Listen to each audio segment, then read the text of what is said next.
Hi again then guys, and welcome to episode 29 of Forget Your Warranty, the review series for Gran Turismo's aftermarket spec tuner cars, cars which are, generally speaking at least, production vehicles. 9 times out of 10 they tend to be JDM cars, and they are then tuned by a specific tuning company, sometimes using a combination of parts from them, sometimes other companies as well, such as for brakes or suspension. But the basic point generally is to improve the car's all-round ability and give it their own twist.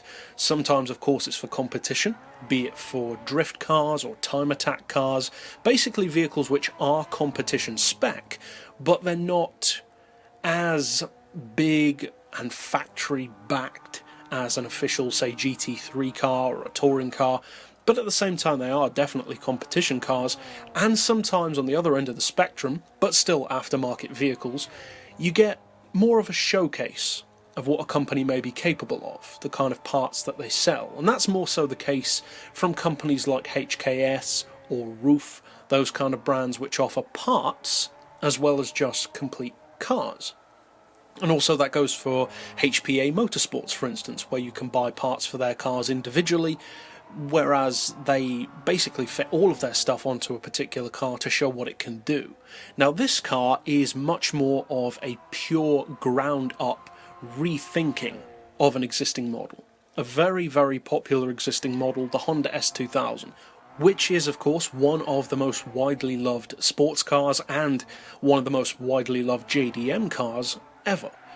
Now this version in particular is not quite as popular as its sibling, which is of course the premium Amuse S2000 GT1 Turbo, which is a very, very popular car on Gran Turismo 6 for obvious reasons. The S2000 is already popular, then you take it, you make it premium with the detailed interior, etc. You give it over 600 horsepower and you make it look like it does. And you've got to admit, even if you're not a fan of body kits, it's an amazing looking car, and I have always loved the S2000 with a wide body kit, way back from the Need for Speed Underground days.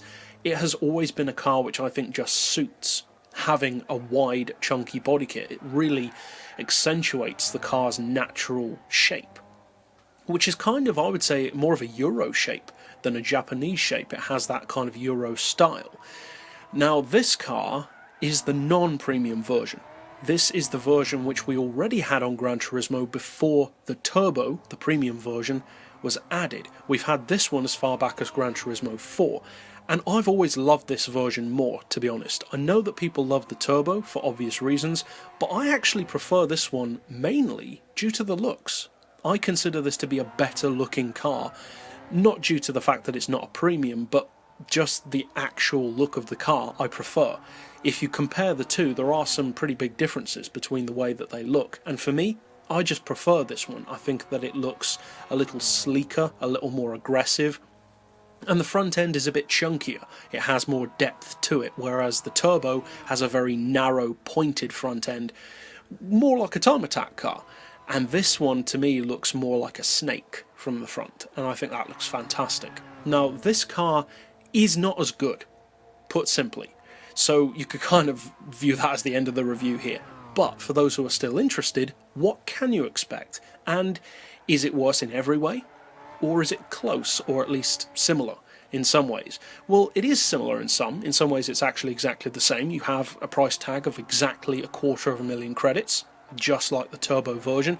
But that's not necessarily good for this car, because if you're paying the same money for an inferior vehicle, that's not really a good deal. So what do you actually get? Well, it's not just a non-premium version of the same car, because the engine, for instance, is different. This is a 2-litre turbo, whereas the Turbo version is a 2.3-litre turbo. This car has 564 horsepower compared to over 640 on the Turbo version, so there's quite a big deficit between the two. This car also has quite a bit less torque, at 383 foot-pounds, and it weighs more, 1180 kilos to the 1120 on the premium. The horsepower per tonne is 478, and considering that it is heavier and less powerful, of course that is lower. And also, as you'd assume, the PP is lower as well, at 571 incidentally. So Is it just a car which has been outmoded, outdated, updated by the turbo version? Should you go for the turbo instead? Well, on paper, yes, because for the same price you get a bigger engine, more power, a higher PP level, more torque, less weight, and a higher horsepower per tonne. So it's literally better in every way, and by definition the value is also better because for the same price you're getting more. Plus it's a premium, so you get the detailed interior, and the car itself looks in a higher quality basically to the non-premium.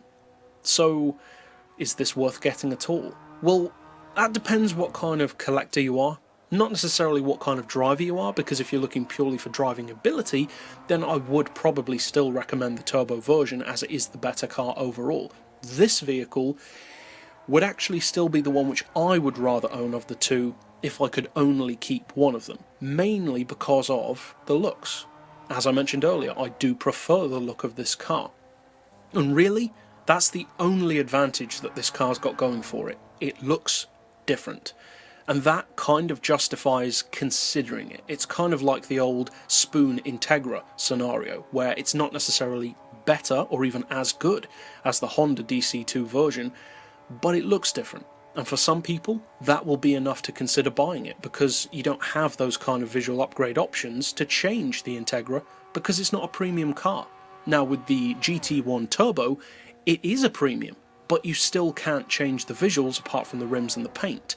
So from that regard, this does offer you an alternative. If you're looking purely for value or for the better version, of course, go for the turbo. But if you're like me and prefer something a bit different, this one's certainly not a bad car. But that's it for this pick overall. I'll see you guys next time, and as always, thanks for watching.